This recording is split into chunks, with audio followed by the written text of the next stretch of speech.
Hello students and welcome to my channel.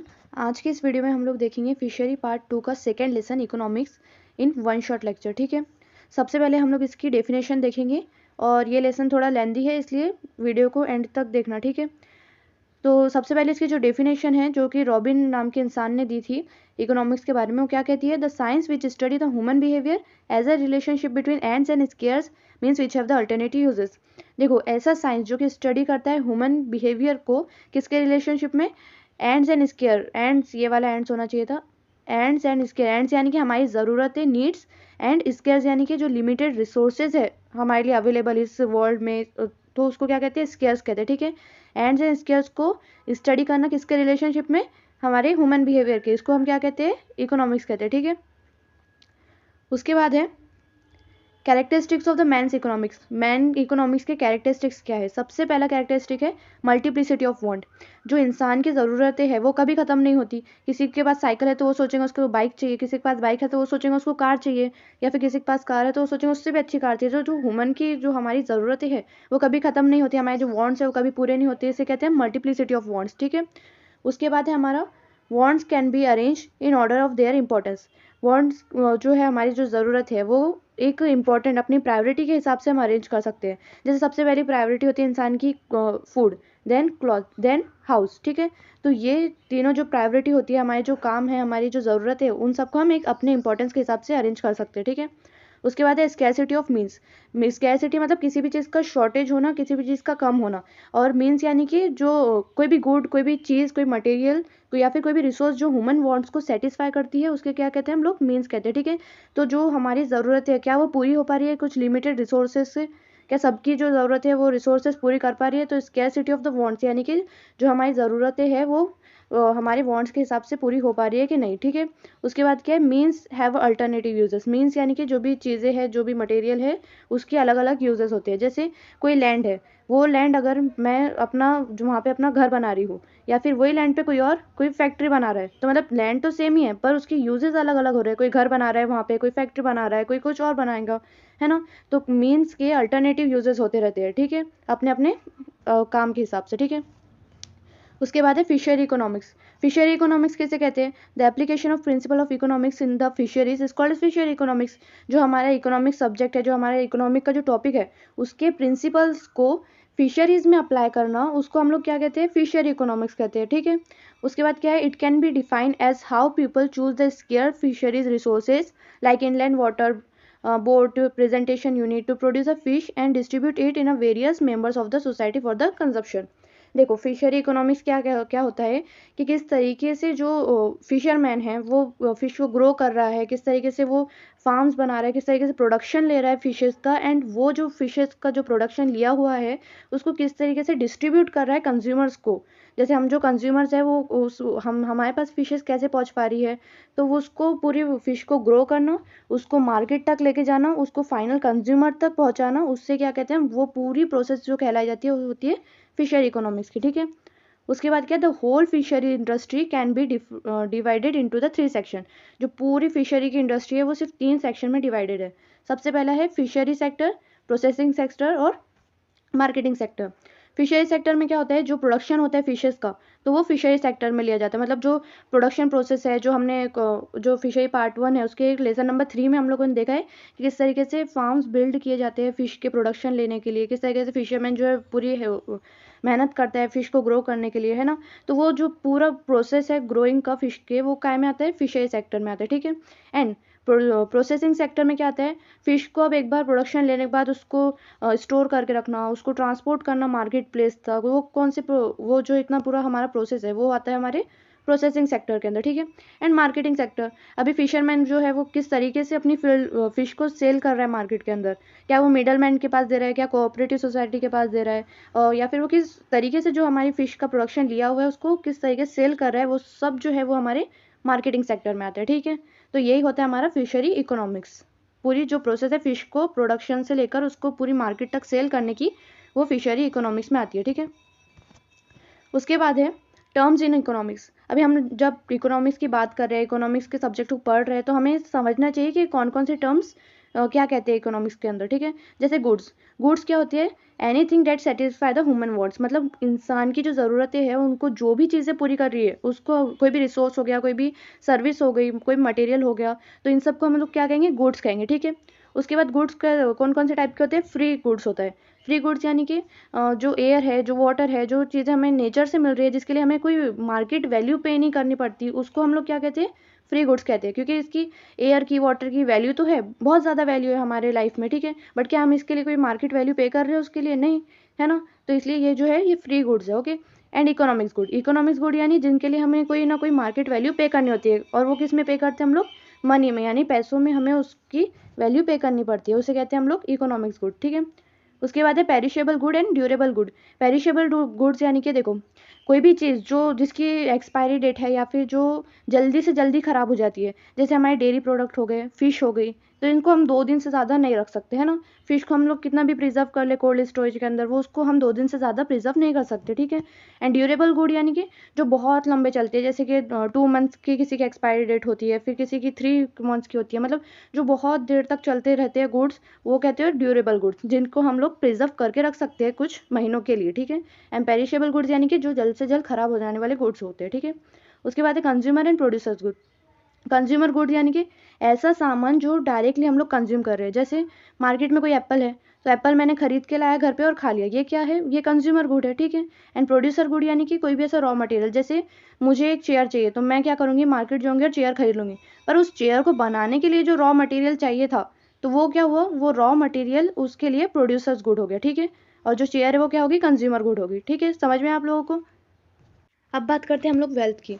Wealth मतलब क्या होता है, अब यहाँ से जो हमारा इंपॉर्टेंट टॉपिक है वो शुरू है, ठीक है। It is defined as everything which has a market value and can be exchange for a money, मतलब कोई भी ऐसी चीज़ जिसकी कोई मार्केट वैल्यू हो, मार्केट प्राइसिंग हो, और उसको बेचने के बाद हमें रिटर्न में कोई कुछ मनी मिल सके, ठीक है।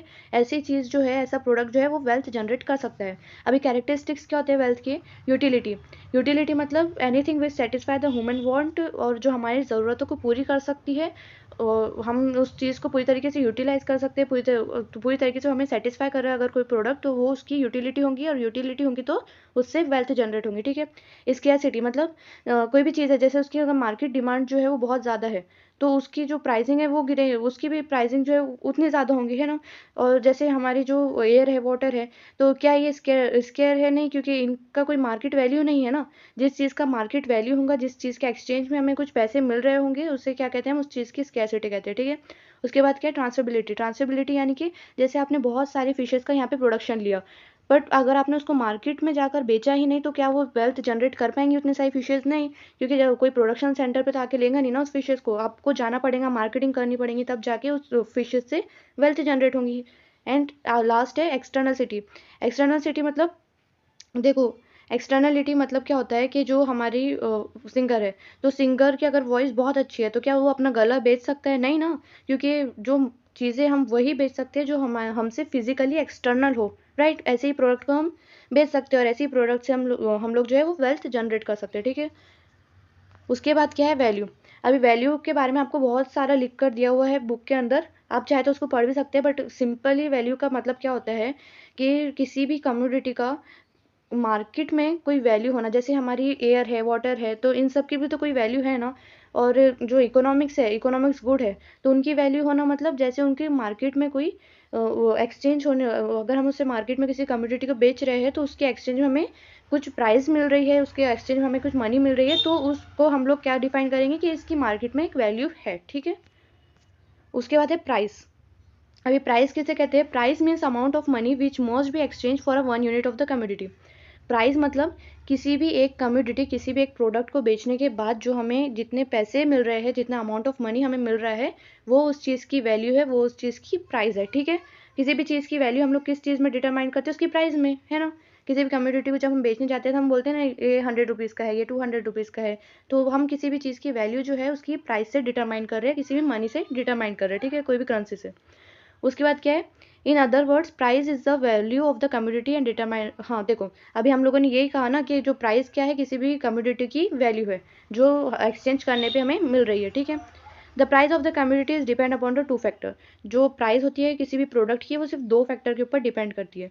पहला फैक्टर क्या है, utility of the community. Utility of the community मतलब किसी भी चीज़ की, किसी भी प्रोडक्ट की मार्केट में अगर डिमांड है तो उसके हिसाब से उसकी प्राइस होंगी। जितनी तरीके से यूटिलाइज हो रहा है, जितने अच्छे तरीके से लोग उसे खरीद रहे हैं, तो उस हिसाब से उस चीज़ की प्राइस होती है, ठीक है। उसके बाद है cost of production of the community. जितना पैसा हमें उस कम्युनिटी को बनाने में लग रहा है, मतलब जितना पैसा हमें प्रोडक्शन में लग रहा है, तो उस हिसाब से उसकी प्राइस डिसाइड होंगी, राइट। अगर हमें 100 रुपये लग रहे हैं उससे बनाने में, तो जो हमारा प्रोडक्शन सेंटर है वो क्या करेगा, उसको 110 रुपीज़ में बेचेगा या फिर 200 रुपीज़ में बेचेगा। तो प्रोडक्ट जो हमारी कॉस्ट लगता है बनाने में किसी प्रोडक्ट को, तो वो भी इंक्लूड किया जाता है उसकी प्राइस में, ठीक है। Apart from utility, high utility of high cost of production denote a high price of the community and vice versa. देखो, जिस चीज़ का जितना ज़्यादा यूटिलिटी होगी, मतलब जिस चीज़ की जितनी डिमांड होगी उसका, और जिस चीज़ का प्रोडक्शन में जितना पैसा लगेगा तो उसके प्राइस उतनी ही हाई होंगी, और जिसकी प्रोडक्शन में कम पैसा लगेगा उसकी प्राइस उतनी ही लो होंगी, राइट। उसके बाद हम लोग देखेंगे कंजप्शन के बारे में।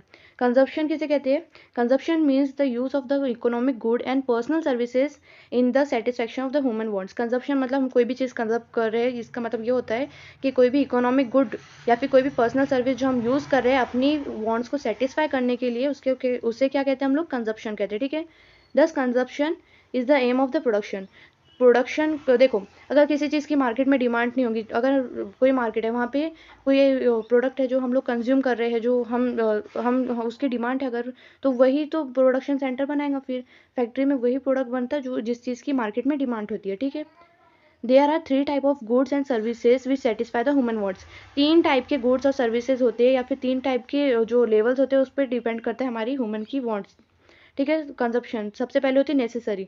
अगर कोई चेयर है तो मुझे बस बैठने के लिए सिर्फ एक चेयर चाहिए, ठीक है, तो वो क्या होगी? मेरी नेसेसरी होगी। बट अगर उसी चेयर को मैं कुछ कुशन लगा रही हूँ या फिर थोड़ा सा कंफर्टेबल बना रही हूँ बैठने के लिए, तो सेकंड स्टेज क्या होगी? उसकी कंफर्ट। एंड उस चेयर को मैं बहुत अच्छा ब्रांडेड बना रही हूँ या फिर बहुत ही अच्छी उसे एक लग्जरियस लुक दे रही हूँ, तो वो क्या होगी? लग्जरी। तो कितने लेवल्स आते हैं? नर्सरी, ये sorry necessary, comfort and luxury, ठीक है। 3 लेवल्स होते हैं हमारे कंजप्शन के, ठीक है। उसके बाद है यूटिलिटी। यूटिलिटी किसे कहते हैं? यूटिलिटी मीन्स द कैपेसिटी और power of a good to satisfy the human want. हमारी ज़रूरतों को पूरी करने की जो कैपेसिटी है, जो पावर है किसी प्रोडक्ट की, उससे क्या कहते हैं? हम यूटिलिटी कहते हैं, ठीक है। Features of utility. फीचर्स क्या है यूटिलिटी के? Utility is the basis of demand. मतलब देखो, कोई चीज़ यूटिलाइज हो रही है तभी तो उसकी डिमांड है ना मार्केट में, राइट। जब तक वो यूटिलाइज नहीं होंगी तो उसकी डिमांड कैसे क्रिएट होगी मार्केट में? जब तक हमें कोई चीज़ पूरी तरीके से सेटिस्फाई नहीं कर रही है, तो क्या हम उसे नेक्स्ट टाइम खरीदेंगे? नहीं। तो जो यूटिलिटी है मार्केट किसी भी प्रोडक्ट की, उस वही जो है मार्केट में डिमांड जनरेट करती है। Utility is morally colourless concept. देखो, अब यूटिलिटी क्यों ऐसा कलरलेस कॉन्सेप्ट है? क्योंकि कोई प्रोडक्शन सेंटर कुछ अल्कोहल बना रहे हैं या कुछ बना रहा है, बिना ये सोचे समझे कि वो इथिकली पॉइंट से सही है या गलत है, लोगों की हेल्थ के लिए अच्छी है या बुरी है, नहीं, बस उससे वेल्थ जनरेट हो रही है इसलिए उसे बनाया जा रहा है, ठीक है। Utility is different from the usefulness. मतलब अगर कोई चीज़ है, प्रोडक्ट है, वो मैं अलग पर्पज़ के लिए यूज़ कर रही हूँ, आप अलग पर्पज़ के लिए यूज़ कर रहे हो, तो ये क्या है? किसी भी चीज़ को हम लोग अलग अलग तरीके से यूटिलाइज़ कर रहे हैं। बस इसके ऐसे ही टॉपिक्स है, ठीक है। जैसे यूटिलिटी सब्जेक्टिव, मतलब मैं किसी अलग पर्पज़ के लिए किसी चीज़ को यूज़ कर रही हूँ, आप वही सेम प्रोडक्ट को आपके किसी काम के लिए यूज़ कर रहे हैं, तो सिर्फ प्रोडक्ट तो सेम है बट उसको अलग अलग तरीके से यूज़ किया जा रहा है। Utilities relative in nature. जैसे कि अभी वूल के जो स्वेटर्स है, तो क्या हम उसको गर्मियों में पहनेंगे, बारिश में पहनेंगे? नहीं ना, उसको तो हम विंटर्स में ही पहनेंगे ना, तो उसकी यूटिलिटी कब है? विंटर्स में है। तो नेचर के ऊपर भी डिपेंड करता है किसी भी प्रोडक्ट की utility. And utility is a multipurpose. मतलब किसी भी सेम प्रोडक्ट को हम लोग अपने अपने तरीके से अपने अपने काम के हिसाब से यूज़ करते हैं, ठीक है। तो यही कुछ उसके फीचर्स है यूटिलिटी के। उसके बाद है फॉर्म्स ऑफ यूटिलिटी। यूटिलिटी के फॉर्म्स कितने होते हैं? एक तो फॉर्म यूटिलिटी होती है। सबसे पहले फॉर्म यूटिलिटी मतलब जैसे कोई वुड है, तो अब मुझे वुड जो है वो मैं डायरेक्टली यूज़ नहीं करना चाहती, पर अगर मैन्युफैक्चरिंग कंपनी ने उस वुड का कार्डबोर्ड बना दिया तो फिर मैं कार्डबोर्ड यूज़ करूँगी अपने काम के लिए, राइट।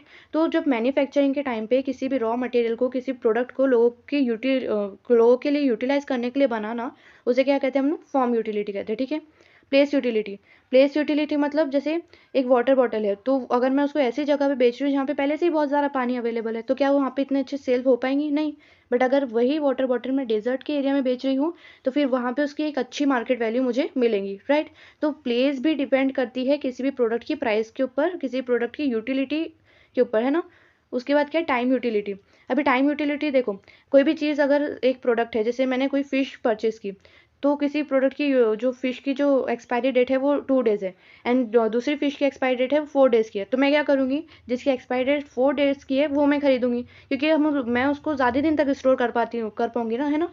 तो ऐसी जो चीज़ें ज़्यादा देर तक स्टोर कर सकते हैं हम लोग, जो प्रॉपरली ड्यूरेबल होती है, उसे हम लोग क्या कहते हैं, टाइम यूटिलिटी। कितने टाइम के लिए हम लोग उसे यूटिलाइज़ कर सकते हैं, ठीक है। उसके बाद है पर्सनल यूटिलिटी। पर्सनल यूटिलिटी मतलब जैसे हम लोग हमारी कोई स्किल्स एक्वायर कर रहे हैं, हम जैसे हम 12th में हम लोग पढ़ाई कर रहे हैं, उसके साथ हम कोई कम्युनिकेशन स्किल के बारे में सीख रहे हैं, पर्सनल डेवलपमेंट कर रहे हैं, तो हम लोग क्या कर रहे हैं, अपने आप को ट्रेन कर रहे हैं, राइट। तो एक ट्रेन पर्सन एक अनट्रेन पर्सन में कितना डिफरेंस हो जाएगा। तो ये सब चीज़ें हम लोग किस लिए कर रहे हैं, अपने लिए कर रहे हैं ना, तो हम लोग पर्सनली कुछ चीज़ को अपने ऊपर यूटिलाइज कर रहे हैं, ठीक है। उसके बाद है सर्विस यूटिलिटी। सर्विस यूटिलिटी मतलब जैसे कोई डॉक्टर है, तो डॉक्टर के पास अगर आप लोग जाएंगे तभी तो आपकी सर्विस दे पाएंगे ना। डॉक्टर की जो सर्विस है वो पूरी मार्केट में अवेलेबल तो नहीं होती है, हम लोगों को हॉस्पिटल जाना पड़ता है, तब जाके हमें उसकी सर्विस मिल पाती है ना। एंड टोटल यूटिलिटी मतलब इन सब का जो कंजप्शन है, इन सब को हम लोग प्रॉपर्ली यूटिलाइज कर पा रहे हैं। The complete satisfaction is derived a customer after the consumption of all the unit of the commodity at a particular price at a given time। मतलब पूरी सेटिस्फेक्शन अगर हमें किसी प्रोडक्ट से मिल रही है, कंप्लीट सेटिस्फेक्शन, उसकी फॉर्म, यूटिलिटी, सब कुछ अगर हमें मिल रहा है एक पर्टिकुलर प्राइस के अंदर, एक पर्टिकुलर टाइम के अंदर, तो उसे हम लोग क्या कहते हैं, टोटल यूटिलिटी कहते हैं, ठीक है। पूरी तरीके से कुछ यूटिलाइज होना। उसके बाद क्या है, मार्जिनल यूटिलिटी। मार्जिनल यूटिलिटी एक इंपॉर्टेंट टॉपिक है, इसका जो ये है law of diminishing marginal utility वाला जो लॉ है, जो टॉपिक है, वो ज़्यादा इंपॉर्टेंट है, ठीक है। Marginal utility is the additional utility derived from an additional unit for a given commodity consumed by the consumer। देखो, मार्जिनल यूटिलिटी किसे कहते हैं, जैसे मैंने कोई कम्योडिटी है उसका एक यूनिट कंज्यूम किया, देन मैंने उसका दूसरा यूनिट कंज्यूम करी, तो जो एक एक्स्ट्रा यूनिट जो मैं कंज्यूम करते जा रही हूँ, तो उसे क्या कहते हैं हम लोग, मार्जिनल यूटिलिटी कहते हैं। मतलब उसकी टोटल यूटिलिटी जो है वो इंक्रीज होती रहती है, पर मार्जिनल यूटिलिटी जो है डिक्रीज होती है। अब मार्जिनल यूटिलिटी को एकदम अच्छे से समझते हैं, ठीक है। जैसे कोई सैंडविच है, अगर मैंने एक बार जो सैंडविच है वो 20 रुपीज़ का परचेज़ किया, फिर दूसरी बार भी मैंने उसे 20 रुपीज़ का परचेज़ किया, तो फिर मैं क्या करूँगी, अब मैं जो मेरी सेटिस्फेक्शन लेवल है उस प्रोडक्ट को लेकर, वो तो कम होती जा रही है ना। जैसे एक ही सैंडविच में बार बार थोड़ी ना खाते रहूँगी, ठीक है। मेरी जो सेटिस्फेक्शन लेवल जो फर्स्ट टाइम थी वो तो अब डिक्रीज़ हो रही है ना, तो जो मार्जिनल यूटिलिटी है मेरी वो डिक्रीज़ हो रही है, पर जो हमारी टोटल यूटिलिटी है, मतलब एक सैंडविच है उसके ऊपर एक और सैंडविच ऐड किया मैंने, फिर एक और सैंडविच ऐड हो रहा है, जो मैं कंटिन्यू अपना कंज्यूम करते जा रही हूँ, तो क्या हो रहा है, टोटल यूटिलिटी बढ़ रही है, पर जो मार्जिनल यूटिलिटी है, मेरी सेटिस्फेक्शन लेवल है, वो कम होती जा रही है वन बाय वन, ठीक है। एक एक कम्योडिटी जैसे बढ़ते जा रहे हैं वो कम हो रही है, ठीक है। The law of stated a quantity of the commodity consume by the consumer increases the marginal utility of that commodity and tends to diminish. यही हम लोगों ने देखा कि जो मार्जिनल यूटिलिटी है किसी भी कम्योडिटी की, वो कम होती जा रही है जितना जितना मैं उसको इंक्रीज करते जा रही हूँ, ठीक है। जितने बार मैं उसे कंज्यूम कर रही हूँ उतने बार जो मेरी सेटिस्फेक्शन लेवल है वो कम होती जा रही है, और मार्जिनल यूटिलिटी भी कम होती जा रही है, ठीक है। डिमिनिश होना यानी कि कम होना। देखेंगे डिमांड के बारे में। डिमांड किसे कहते हैं, the demand for a community means the amount of it which will bought per unit of time at a particular price. देखो, डिमांड किसे कहते हैं, अगर मैंने किसी चीज़ को खरीदने का सोचा, मगर अगर मैंने किसी चीज़ को डिज़ायर किया एंड एक पर्टिकुलर टाइम पीरियड में, मतलब जब मुझे उस चीज़ की ज़रूरत है तब अगर मैं उस चीज़ को ख़रीदना चाहती हूँ, एंड मैं उसकी प्राइस पे करने के एबल हूँ, मतलब उसको ख़रीदने के एबल हूँ, तो मैं क्या कर रही हूँ, उस कम्युनिटी की जो है वो डिमांड क्रिएट कर रही हूँ मार्केट के अंदर, ठीक है। ये 3 पैरामीटर्स के ऊपर जो हमारी डिमांड है किसी भी कम्युनिटी की, वो डिपेंड करती है, ठीक है। Factor influencing the demand. Demand को कौन कौन से फैक्टर इन्फ्लुएंस करते हैं। सबसे पहले है प्राइस ऑफ द कम्युनिटी। सबसे पहला जो फैक्टर हमारी डिमांड को इन्फ्लुएंस करता है वो तो है उसकी प्राइस। अगर हमारी बुक में दिया हुआ है कि अगर किसी कम्युनिटी की जो सप्लाई है, अगर वो किसी लार्ज अमाउंट में, लार्ज क्वांटिटी में मार्केट में अवेलेबल है, तो उसकी जो प्राइस है वो कम होंगी। और कोई चीज़ अगर मार्केट में कम क्वांटिटी में अवेलेबल है, तो उसकी जो प्राइस है वो ज़्यादा होंगी, ठीक है। Income of the consumer. अगर मैंने सोचा खरीदने का, बट अगर मैं उस चीज़ को खरीदने की एबल ही नहीं हूँ, तो क्या मैं उस चीज़ की डिमांड क्रिएट कर पाऊँगी? नहीं, क्योंकि जो डिमांड है वो इनकम पे डिपेंड करती है कंज्यूमर के, ठीक है। उसके बाद क्या है, the price of the substitute eight a particular commodity. देखो, अगर कोई दो प्रोडक्ट है और इसका प्राइस कम है और इसका प्राइस ज़्यादा है, तो मैं क्या करूँगी, क्वांटिटी सेम मिल रही है, क्वालिटी सेम मिल रही है, तो मैं क्या करूँगी, जो कम प्राइस वाला कम्योडिटी है वो खरीद लूँगी। ठीक है, तो फिर क्या हो रहा है कि इसकी डिमांड क्रिएट होने की बजाय इस चीज़ की डिमांड क्रिएट हो रही है। ठीक है, तो इसे क्या कहते हैं, price of the substitute of a particular commodity. उसके बाद क्या है, यूटिलिटी ऑफ द कम्योडिटी। एक कम्योडिटी को जो कम्योडिटी हमारे लिए बहुत यूज़फुल है, बहुत अच्छी प्राइस में मिल रही है, हमें हमें पूरी तरीके से सेटिस्फाई कर रही है, तो हम क्या करेंगे, उस चीज़ को ही बार बार खरीदेंगे। अब उस चीज़ को हम जितने बार खरीदेंगे तो उस चीज़ की जो कम्योडिटी है उसकी मार्केट में डिमांड क्रिएट होंगी। ठीक है, उसके बाद क्या है, quantity of the commodity, sorry quality of the commodity. देखो, अभी हम लोग किसी भी चीज़ को किसी चीज़ के लिए पे कर रहे हैं, तो हम क्या चाहेंगे कि उसकी जो क्वालिटी है वो हमें अच्छी मिले, है ना। तो अगर जिस चीज़ की जितनी अच्छी क्वालिटी होंगी वो उतने अच्छा डिमांड मार्केट में क्रिएट करेंगे। ठीक है, टेस्ट एंड हैबिट्स। अभी हर रीजन का, हर एरिया का और हर इंडिविजुअल का अलग अलग टेस्ट होता है, उनकी अलग अलग हैबिट्स होती है, एंड उस हिसाब से जो है उस किसी भी प्रोडक्ट का जो डिमांड है वो क्रिएट होता है। उसके बाद क्या है, एडवर्टाइजमेंट एंड सेल्समैनशिप। जितनी अच्छी मार्केटिंग होगी प्रोडक्ट की उतना ज़्यादा उसकी डिमांड बढ़ेगी, क्योंकि जितनी अच्छी मार्केटिंग होगी उतना हम लोग उस प्रोडक्ट की तरफ इन्फ्लुएंस होंगे, उस प्रोडक्ट को खरीदना चाहेंगे, उसके लिए पे करेंगे, एंड उस चीज़ की फिर वहाँ पे डिमांड क्रिएट होगी, है ना। ठीक है, तो हम लोग देखेंगे डिमांड शेड्यूल के बारे में। डिमांड शेड्यूल किसे कहते हैं, the tabular statement of the price quantity relationship is known as demand schedule. मतलब प्राइस और क्वांटिटी का एक दूसरे के साथ रिलेशनशिप बताना एक टेबल के फॉर्म में, उसे क्या कहते हैं हम लोग, डिमांड शेड्यूल कहते हैं। ठीक है, how much amount of commodity is demanded by an individual or a group of individual in a market at a different price at a given period of time। एक सेम पीरियड ऑफ टाइम में किसी भी commodity का जो price है वो हम अलग अलग इंडिविजुअल्स डिसाइड कर रहे हैं। देखो, जैसे अगर कोई एप्पल है तो एप्पल मैंने खरीदा जैसे 20 रुपीज़ में, फिर कोई और आएगा वो बोलेगा कि उसको 10 रुपीज़ में चाहिए, फिर कोई और आएगा वो उससे कम प्राइस में लेना चाहेगा, है ना। अपने अपने हिसाब से जो इंडिविजुअल्स है वो अपने अपने हिसाब से प्राइस को ऊपर नीचे कर रहे हैं एक ही पीरियड ऑफ टाइम के अंदर। ठीक है, उसके बाद जो डिमांड शेड्यूल होते हैं वो दो टाइप के होते हैं। सबसे पहले होते हैं इंडिविजुअल डिमांड शेड्यूल, दूसरा होता है market demand schedule. Individual demand schedule में सबसे क्या होता है कि सपोज अगर आपको 200 रुपीज़ की एक टी शर्ट मिल रही है, ठीक है, अब उसका प्राइस अगर घट के हो गया 100 रुपीज़, तो अब आप क्या करोगे, एक टी शर्ट लेने के बजाय आप 2 टी शर्ट ले लोगे। फिर अगर उसका प्राइस और कम हो जाएगा तो आप 3 ले लोगे। तो क्या हो रहा है कि जैसे जैसे जो कम्योडिटी का प्राइस डिक्रीज होते जा रहा है वैसे वैसे जो क्वांटिटी डिमांडेड है वो बढ़ती जा रही है। ठीक है, और जो टोटल जो क्वांटिटी डिमांडेड है वो क्या है, जैसे आपने लास्ट टाइम 2 खरीदा तो उसकी इंडिविजुअल की डिमांड शेड्यूल की प्राइस जो होगी 2 होगी। ठीक है, क्वांटिटी डिमांडेड 2 होगी। ठीक है, बट मार्केट इसमें क्या होता है कि अगर जैसे जैसे जो प्राइस होती है वो घटते जाती है तो हम एक से ज़्यादा मतलब कमोडिटी जो है, जो कमोडिटी की जो अमाउंट है वो बढ़ते जाता है। तो क्या होता है कि फिर टोटल अमाउंट को काउंट किया जाता है, टोटल अमाउंट कितना मार्केट में मांगा गया है, कितनी डिमांड बढ़ चुकी है उस कमोडिटी की, उसको क्या कहते हैं हम लोग, मार्केट डिमांड शेड्यूल कहते हैं। ठीक है, सिंपल है कॉन्सेप्ट, ज़्यादा आपको डिफिकल्ट नहीं है, आप बस एक बार पढ़ लो आपको समझ में आ जाएगा। ठीक है, हम लोग देखेंगे the demand curve. Demand curve किसे कहते हैं, demand curve is a diagrammatical representation of the functional relationship between the price and the quantity demanded. ये क्या है, सिंपल, ये एक ग्राफ में रिप्रेजेंट करना है किसको, प्राइस को, किसके रिलेशनशिप में, हमारे क्वांटिटी डिमांडेड के रिलेशनशिप में। ठीक है, अब इंडिविजुअल डिमांड कर्व भी यही कहता है कि जैसे जैसे जो प्राइस है किसी भी कम्योडिटी की वो कम होते जाती है वैसे ही उसकी जो क्वांटिटी डिमांडेड है उसका जो अमाउंट है वो बढ़ते जाता है। ठीक है ना, कम्योडिटी का जो हमारा अमाउंट है वो बढ़ते जाता है जब हमारी प्राइस जो है गिरती है। ठीक है, और ऐसा ही सेम जो है वो हमारा मार्केट डिमांड कर्व भी होता है। ठीक है, किसी मतलब डिमांड कर्व क्या है, अभी तक हम लोगों ने टेबुलर फॉर्म में दिखाया उसको। ठीक है, अब हम उसको क्या कर रहे हैं, उसको हम ग्राफ के फॉर्म में दिखा रहे हैं, उसको एक डायग्रामेटिकल रिप्रेजेंटेशन दे रहे हैं। ठीक है, ठीक है, सब सेम है। ओके, ठीक। उसके बाद है the law of demand. Law of demand क्या कहता है, the law state that other things remain same and the amount of the commodity demanded increases with a fall in a price and diminish with a rise in a price. जैसे ही किसी commodity की price जो है वो गिरती है, कम होती है, वैसे ही उसका जो डिमांड है वो बढ़ जाता है। हम लोगों ने देखा जैसे हमारे पास जो थी वो 200 रुपीज़ की टी शर्ट थी। ठीक है, जैसे उसकी प्राइस गिर के 100 रुपीज़ हुई तो हमने क्या किया, उसके 2 टी शर्ट खरीद ली। तो जैसे ही उसकी प्राइस फॉल हुई तो हमने हमारी जो कमोडिटी डिमांडेड है वो बढ़ा दी है। ठीक है, अमाउंट जो है क्वांटिटी डिमांडेड हमने बढ़ा दी। और वैसे ही सेम होता है, जैसे किसी चीज़ की प्राइस बढ़ जाती है तो हम क्या करते हैं, उसकी क्वांटिटी कम कर लेते हैं। फिर अगर 2 चीज़ें खरीदने की जगह हम फिर एक ही चीज़ खरीदते हैं। ठीक है, उसके बाद क्या है, limitation of law of demand.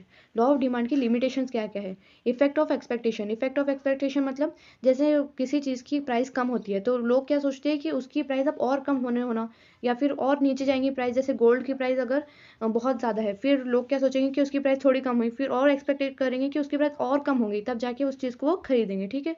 उसके बाद क्या है, पॉपुलेशन। अगर जितनी कम पॉपुलेशन है उतना कम रिसोर्स लगेगा, उतनी कम मटेरियल हमको लगेगा, उतना कम सप्लाई करना पड़ेगा किसी भी चीज़ को। पर जैसे पॉपुलेशन बढ़ेगी तो हमारे पास जो रिसोर्स है उसको भी बढ़ाना पड़ेगा, उसको जो मार्केट में अवेलेबल है चीज़ें उसको ज़्यादा करनी पड़ेंगी, है ना। उसके बाद है कंपोजिट डिमांड।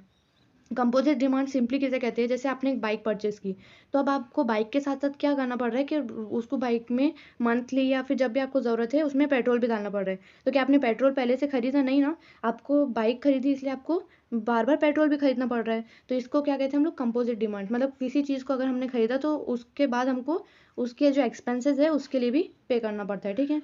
उसके बाद है हैबिट्स। अभी जैसे देखो, हम लोग रोज़ घर में खाना बनाते हैं, बट अगर वो खाना बनाने का जो मटेरियल है, जो रॉ मटेरियल है, ग्रोसरीज है, वो महंगी हो गई तो क्या हम खाना बनाना छोड़ देंगे? नहीं, हमें रोज़ तो बनाना ही पड़ेगा ना, क्योंकि वो हमारी नेसेसरी है, वो हमारी नीड्स है।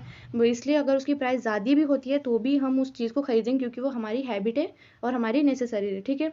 फिर क्या आता है, इग्नोरेंस। इग्नोरेंस किसे कहते हैं, कोई कंपनी जो होती है वो अपने प्रोडक्ट को बेचने के लिए इतनी एडवर्टाइजमेंट करती है, इतना लोगों को ब्लाइंड कर देती है कि लोग देखते ही नहीं कि वो अच्छी है या बुरी है, उसकी क्वालिटी कैसी है, बस उसको खरीद लेते हैं कि ये बेयर ये इग्नोर किए हुए कि उसकी क्वालिटी कैसी है और वो हमारे लिए अच्छी है या बुरी है। ठीक है।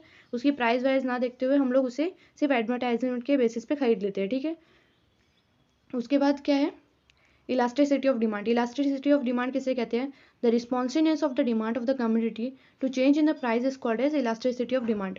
देखो, किसी भी कम्युनिटी का प्राइस के हिसाब से डिमांड, उसकी डिमांड बढ़ना या कम होना, उसके क्या कहते हैं, इलास्टिसिटी ऑफ डिमांड। मतलब सपोज एक कम्युनिटी है, कोई प्रोडक्ट है, अगर उसकी प्राइस बढ़ रही है तो क्या होगा, उसकी डिमांड कम हो जाएगी। क्योंकि अगर उसकी प्राइस बहुत ज़्यादा बढ़ गई तो क्या हम उसको परचेस करेंगे? नहीं, हम कुछ एडजस्टमेंट कर लेंगे या फिर उसको इग्नोर करेंगे कुछ टाइम के लिए। ठीक है। बट अगर उसकी प्राइस एकदम फॉल हो जाती है तो हम लोग क्या करेंगे, उसको ज़्यादा अमाउंट में खरीद के रख लेंगे, ताकि बाद में हमें अगर उसकी प्राइस बढ़ भी जाए तो हम उसे यूज़ कर सकें। तो जो भी प्रोडक्ट या फिर कोई भी ऐसी कम्युनिटी जिसकी प्राइस की वजह से डिमांड बढ़ रही है या कम हो रही है तो उसे क्या कहते हैं, हम इलास्टिसिटी ऑफ डिमांड कहते हैं। ठीक है। उसके बाद क्या है, type of price elasticity of demand. कितने टाइप की होती है, 3 टाइप की होती है। Unit elasticity demand. Unit elasticity demand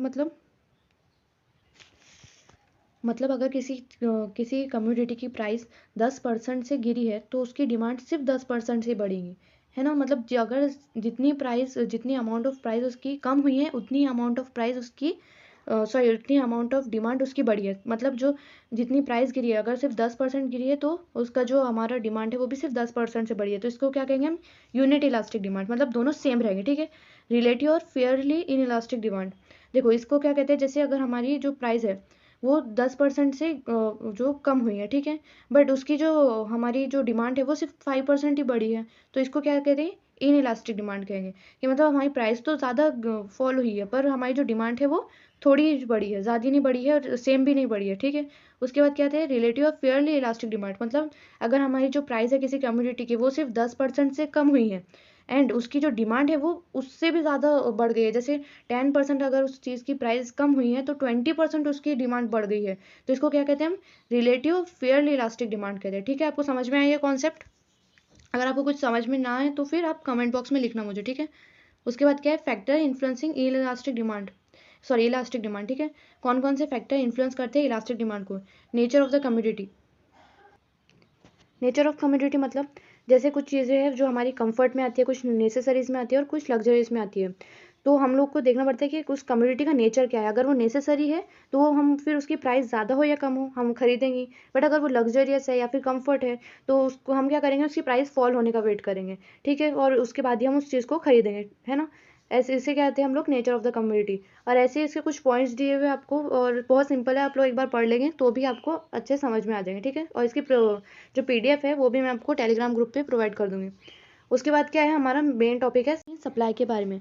supply किसे कहते हैं, the amount of community which does the seller are able और willing to offer for a sale at a particular price during a certain period of time. देखो, supply किसे कहते हैं, जब एक सेलर जो हमें बेच रहा है, कोई प्रोडक्ट बेच रहा है, वो चाहता है कि वो उस प्रोडक्ट को बेचे एक पर्टिकुलर पीरियड ऑफ टाइम में और एक पर्टिकुलर प्राइस के अंदर, उसे क्या कहते हैं हम लोग, सप्लाई कहते हैं। एक अमाउंट ऑफ कम्योडिटी वो बेचना चाहता है, मतलब उतने टाइम और उतने प्राइस में, ठीक है। उसके बाद क्या था, minimum price expected by the seller below which he refuse to sell इस product is called as reservation price. अब रिजर्वेशन प्राइस क्या होती है, जब एक सेलर कोई प्रोडक्ट सेल कर रहा होता है और वो उस प्राइस से नीचे वो प्रोडक्ट सेल नहीं करना चाहते, मतलब कुछ प्रोडक्शन प्राइस होती है, फिर ट्रांसपोर्टेशन प्राइस होती है, फिर उसमें रिटेलर का जो प्रॉफिट होता है, अब हम इतने बार्गेनिंग कर लेते हैं कि वो उन प्राइस को भी अचीव नहीं कर पाते, ठीक है। तो इस पॉइंट पे क्या करता है कि जो सेलर होता है वो रिफ्यूज़ कर देता है उस प्रोडक्ट को बेचने के लिए। ये वो क्या होती है, उसकी रिजर्वेशन प्राइस होती है, ठीक है। ये क्या होती है, हमारी रिजर्वेशन प्राइस के बारे में देखा हमने। और जो सप्लाई है उसका बहुत सारा डिस्क्रिप्शन आपको दिया हुआ है, पर सप्लाई का सिर्फ इतना ही मीनिंग है जो उसकी डेफिनेशन में दिया हुआ है, ठीक है। उसके बाद क्या है, determination of reservation price. Reservation price को किस तरीके से डिटरमाइन किया जाता है, ड्यूरेबिलिटी ऑफ द प्रोडक्ट। जितना प्रोडक्ट लॉन्ग लास्टिंग होगा, जितना वो ज़्यादा टिकेगा, उतना उसकी प्राइस हाई होंगी, ठीक है। जितना ड्यूरेबल होगा प्रोडक्ट, उतनी उसकी प्राइस, उसकी जो वेल्थ है हमको अच्छी मिलेगी, ठीक है। नीड फॉर अ मनी, क्या होता है कि कुछ फार्मर्स जो होते हैं वो सिर्फ पैसों के लिए, जल्दी उन्हें पैसे मिल जाए, ताकि जो उन्होंने प्रोडक्शन करते वक्त जितने वो लिए थे, रेंट लिए थे किसी से, कुछ चीज़ें रेंट पे ली थी, तो उसको पे कर सके हो, इसलिए क्या करते हैं कि फिशेस को बहुत कम दाम में जो है वो मार्केट में सेल कर देते, ताकि उनको जितनी पूर्ते पूर्ते जितने पैसे हैं वो मिल जाए, ठीक है। उसके बाद क्या है, होल्डिंग कैपेसिटी। अभी क्या होता है, अगर हम कोई चीज़ खरीदने जा रहे हैं, तो मैंने अगर कोई चीज़ है वो 30 रुपीज़ की, अगर मैंने उसे 20 रुपीज़ में मांगा, तो वो क्या करेगा, सेल्समैन उसको रिफ्यूज़ कर देगा देने से, ठीक है।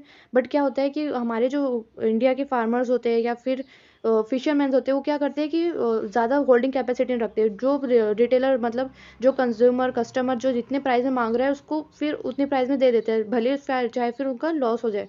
क्यों? क्योंकि नीड्स फॉर द मनी, ठीक है।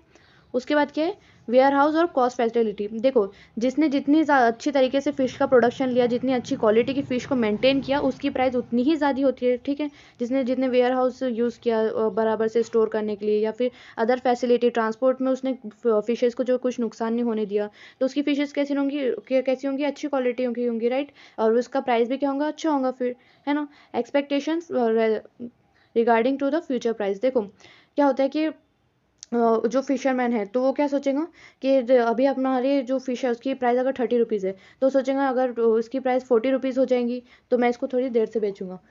फिर अगर हम लोग क्या सोचते हैं, या फिर वो ऐसा सोचता है कि अभी इसकी 20 रुपीज़ लोग प्राइस मांग रहे हैं, अगर इससे भी कम प्राइस होगी तो मेरा तो लॉस हो जाएगा ना। तो जो फ्यूचर प्राइस को लेकर ये लोग क्या करते हैं, जल्दी से अपना प्रोडक्ट को जो है वो बेच देते हैं, ठीक है।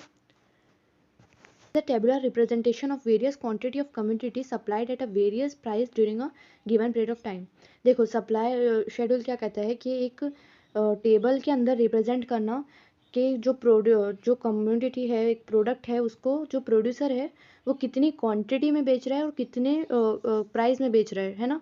कितनी क्वांटिटी में वो सप्लाई कर रहा है, कितनी क्वांटिटी में उसको बेचना चाहता है, और वो कितनी प्राइस में बेच रहा है एक पर्टिकुलर टाइम पीरियड में, ठीक है। इसे क्या कहते हैं हम लोग, सप्लाई शेड्यूल कहते हैं। इंडिविजुअल सप्लाई शेड्यूल मतलब कि अगर हम वेजिटेबल खरीदने जाते हैं, तो हम क्या कर देखते हैं कि कौन सी शॉप पे सबसे सस्ती सब्जियां मिल रही है। तो हम लोग अगर यहाँ पे एक शॉप पे देखते हैं, फिर उसके बाद दूसरी शॉप पे देखते हैं, तो जो अलग अलग सेल्समैन है वो अलग अलग जो वेजिटेबल्स है उसको अपनी प्राइस में बेच रहे हैं, उनके हिसाब से जितना उनको प्रोडक्शन कॉस्ट लगा होगा उस हिसाब से वो वेजिटेबल्स बेच रहे हैं, ठीक है। तो इसे क्या कहेंगे, इंडिविजुअल सेलर सप्लाई शेड्यूल। मतलब सब अपने अपने हिसाब से उतनी ही क्वांटिटी अलग अलग प्राइस में बेच रहे हैं, ठीक है। और एक मार्केट सप्लाई शेड्यूल क्या होता है कि पूरे मार्केट के अंदर जितने भी सेल्समैन है वो एक प्रोडक्ट को कितनी प्राइस में बेच रहे हैं, वो उसकी एक एवरेज प्राइस लेकर चलते हैं, ठीक है। सप्लाई क्या कहता है कि देखो, अगर किसी चीज़ में कोई प्रोडक्ट है या फिर कोई कम्योडिटी है, उसकी क्वांटिटी अगर बढ़ती है या फिर उसका सप्लाई अगर बढ़ता है, तो उसकी प्राइस भी बढ़ती है ना। अगर कोई प्रोडक्ट है, अगर उसका सप्लाई, अगर उसकी प्राइस बढ़ेगी, तो प्रोडक्शन सेंटर में जब जो प्रोड्यूसर है वो क्या सोचेगा, अब वो अपने ज़्यादा प्रॉफिट के लिए उसका सप्लाई भी बढ़ा देगा मार्केट में, है ना। एंड अगर उसकी प्राइस कम होती है तो उसका सप्लाई भी कम होगा, और यही जो बात है वो लॉ ऑफ सप्लाई भी कहता है, ठीक है। उसके बाद देखेंगे हम लोग the determination of the supply. अभी सप्लाई का जो प्राइस है उसको किस तरीके से डिटरमाइन किया जाता है, ठीक है। उसके बाद ये कुछ टॉपिक्स है, price of the commodity, seller expectations. ये हम लोगों ने पहले भी ये टॉपिक्स कुछ कुछ जो है वो देखे हैं, और सिंपल टॉपिक्स है, एक बार पढ़ लो आप, और समझ में आ जाएंगे, ठीक है। उसके बाद है हम लोग देखेंगे elasticity of supply. Elasticity of supply क्या कहते हैं कि अगर किसी भी प्रोडक्ट का कमोडिटी का सप्लाई बढ़ रहा है या फिर उसकी जो प्राइस अगर बढ़ रही है तो उसका सप्लाई भी बढ़ेगा, एंड अगर उसकी कमोडिटी की प्राइस जो है कम हो रही है तो उसका सप्लाई भी कम होगा। और इसी प्रोसेस को क्या कहते हैं, इलास्टिसिटी ऑफ सप्लाई कहते हैं। मतलब अगर प्राइस बढ़ रही है तो जो सप्लाई है वो भी बढ़ेगा, एंड प्राइस अगर कम हो रही है तो सप्लाई भी कम होगा। इसे क्या कहते हैं, इलास्टिसिटी ऑफ सप्लाई कहते हैं, ठीक है। उसके बाद हम लोग देखेंगे इक्विलिब्रियम पॉइंट। इक्विलिब्रियम पॉइंट में क्या होता है कि when a demand and supply are in equilibrium and a price of the commodity at which it's sold is called as equilibrium price। देखो, जब डिमांड, किसी प्रोडक्ट का जो डिमांड है, जितना प्रोडक्ट एक कस्टमर को, एक कंज्यूमर को चाहिए और उतना ही प्रोडक्ट अगर प्रोड्यूसर उसको दे भी रहा है, मतलब जो डिमांड है और हमारा जो सप्लाई है वो दोनों भी इक्वली चल रहे हैं, और ऐसे टाइम पे इसकी जो प्राइस होंगी अगर वो भी इक्वल है तो इसको क्या कहते हैं हम लोग, इक्विलिब्रियम प्राइस कहते हैं या फिर इक्विलिब्रियम पॉइंट कहते हैं, ठीक है। जब हमारा सप्लाई है और डिमांड है दोनों सेम हो जाएंगे, मतलब जितना कस्टमर ने डिमांड किया है किसी प्रोडक्ट को लेकर उतना ही अगर प्रोड्यूसर उसको सप्लाई करेगा एक पर्टिकुलर प्राइस के अंदर, तो उसको क्या कहेंगे हम लोग, इक्विलिब्रियम प्राइस कहेंगे, ठीक है। ना तो ज़्यादा प्राइस बढ़ रही है सप्लाई बढ़ने की वजह से, ना तो प्राइस घट रही है सप्लाई कम होने की वजह से, ठीक है। प्रोडक्शन, कॉस्ट ऑफ प्रोडक्शन में सबसे पहले क्या आता है, the supply of the community is influence by the cost of production. देखो, जो सप्लाई होता है किसी भी प्रोडक्ट का वो सबसे पहले इन्फ्लुएंस किससे होता है, कॉस्ट ऑफ प्रोडक्शन से। अगर हमें ज़्यादा पैसे लगेंगे किसी भी चीज़ को प्रोड्यूस करने में या फिर ज़्यादा मेहनत लगेंगी, मशीनरीज लगेंगी, तो क्या होगा कि उसको प्रोड्यूस करने में ज़्यादा टाइम लगेगा, इसलिए वो मार्केट में थोड़ा लेट सप्लाई होगा या फिर उसकी प्राइस जो है वो बहुत ज़्यादा होंगी मार्केट में, है ना। तो इसलिए जो कॉस्ट ऑफ प्रोडक्शन है वो इन्फ्लुएंस करती है हमारे सप्लाई के ऊपर, ठीक है। उसके बाद क्या है, money cost of the production. हम मनी कॉस्ट ऑफ प्रोडक्शन मतलब हमें कितने पैसे लगे उस चीज़ को बनाने के लिए, कितने पैसे हमें लगे उस चीज़ को प्रोड्यूस करने के लिए, उस चीज़ को मैन्युफैक्चर करने के लिए, वो क्या होता है, money cost of the production, ठीक है। Real cost of the production, real cost of production मतलब जैसे जो पैसे हमें सिर्फ उस चीज़ को मैन्युफैक्चर करने के लिए लगे हैं वो होता है उसका रियल कॉस्ट ऑफ प्रोडक्शन। अभी जो चीज़ें हमारे पास आती है, जो प्रोडक्ट्स हम लोग खरीदते हैं, तो उसमें क्या क्या इंक्लूड होता है, बहुत सारी चीज़ें इंक्लूड होती है। जो हमारी ट्रांसपोर्ट फैसिलिटीज़ होती है उसकी प्राइस, उसके बाद जो हमारा सेल्समैन होता है, जो रिटेलर्स होते हैं वो अपना प्रॉफिट लेते हैं, होल में जो होलसेल में बेचते हैं वो लोग अपना प्रॉफिट लेते हैं। तो ऐसे क्या होता है, बहुत लोगों से जब वो चीज़ें गुजर के आती है तो उसकी जो प्राइस है तो वो बढ़ते जाती है, ठीक है। बट रियल कॉस्ट किसे कहते हैं, जो सिर्फ मैन्युफैक्चर करने में जो पैसे लगे वो होती है उसकी real cost.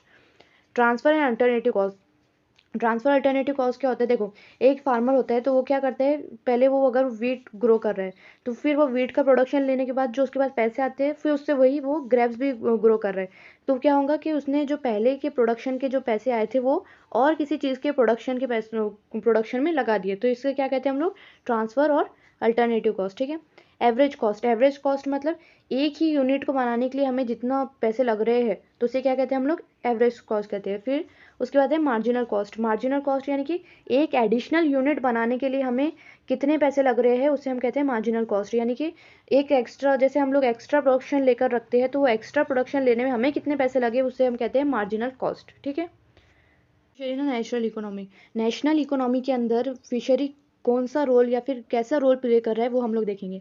Supply of the protein rich food, market में लोगों के लिए उनकी अच्छी हेल्थ के लिए जो प्रोटीन रिच फूड सप्लाई हो रहा है, क्योंकि फिशेज़ के अंदर बहुत सारे विटामिन होते हैं, बहुत अच्छी मात्रा में जो है प्रोटीन होते हैं, मिनरल्स होते हैं, जिसकी वजह से जो हमारी बॉडी की डेली नीड्स है वो पूरी होती है, ठीक है। इसलिए क्या होता है कि हमारे जो मार्केट है उसके अंदर फिश को एक प्रोटीन रिच फूड की तरह सप्लाई किया जाता है। बहुत सारे एरियाज़ होते हैं जहाँ पे जो लोग हैं वो फिशेज़ के ऊपर ही रिलायबल होते हैं, ठीक है। उसके बाद क्या, national income from the fisheries. देखो, अभी कोई भी चीज़ अगर मार्केट में जाके सेल हो रही है, अगर वहाँ पे उसका प्रोडक्शन लिया जा रहा है तो क्या होगा कि उसके ऊपर कुछ टैक्सेस लगेंगे, उसको जीएसटी लगेगा, या फिर जो हमारे प्रोडक्शन सेंटर है वहाँ पे टैक्स उसको लगेगा, जब हम उसको ट्रांसपोर्ट कर रहे हैं वहाँ पे उसके कुछ टैक्सेस पे करने पड़ेंगे। तो इससे क्या हो रहा है कि जो नेशनल इनकम है वहाँ पर कंट्रीब्यूट हो रहा है, ठीक है। उसके बाद एम्प्लॉयमेंट जनरेट हो रहा है फिशरीज़ की वजह से। अभी जो यहाँ पे हम प्रोडक्शन लेते हैं वहाँ पे हमें कुछ सिक्योरिटी लगानी होती है ताकि हमें हमारे जो फिशेज़ है उनका अच्छा प्रोडक्शन ले सके हम। फिर जो हमारा जो फिशेज़ को ट्रांसपोर्ट कर रहे हैं वो लोग इन्वॉल्व होते हैं इसके अंदर, है ना, मार्केटर्स इन्वॉल्व होते हैं, मिडल मैन इन्वॉल्व होते हैं। तो ये क्या कर रहा है, एम्प्लॉयमेंट जनरेट कर रहा है सोसाइटी के अंदर, ठीक है। तो ये क्या थे, हमारे फिशरीज़ के रोल थे हमारी नेशनल इकोनॉमी को ग्रो करने में, ठीक है। यहाँ पर हमारा जो लेसन है वो एंड हो चुका है, और अगर आपको इसमें कोई भी डिफ़िकल्टी हो तो कमेंट बॉक्स में लिखो। एंड जो हमारे दो मेन लेसन थे फिशरीज़ के, प्रिंसिपल ऑफ फिशरीज़ एंड ये जो हमारे इकोनॉमिक्स वाला लेसन है वो, ये दोनों भी बहुत लेंथी लेसन थे, तो हमने इसे वन शॉट लेक्चर में कवर अप कर लिया है। एक बार इसका वन शॉट लेक्चर देख लो एंड इसकी जो एक्सरसाइज है वो अच्छे से कर लो, पूरा लेसन आपका अच्छे से कवर अप हो जाएगा। एंड ऑलवेज रिमेंबर, जितने भी आपके पहले जो पेपर है, अगर वो बायोलॉजी हुआ या फिर केमिस्ट्री हुआ, अगर वो ख़राब भी जाते हैं तो एट द लास्ट आपके पास सिर्फ फिशरी बचेगा आपके परसेंटेज को बचाने के लिए। इसलिए अभी इसको अच्छे से स्टडी करो, इसको एक स्कोरिंग सब्जेक्ट की तरह लेके चलो, ज़रूर आपका इसके वजह से परसेंटेज बढ़ेगा। ठीक है, thanks for watching and subscribe the channel.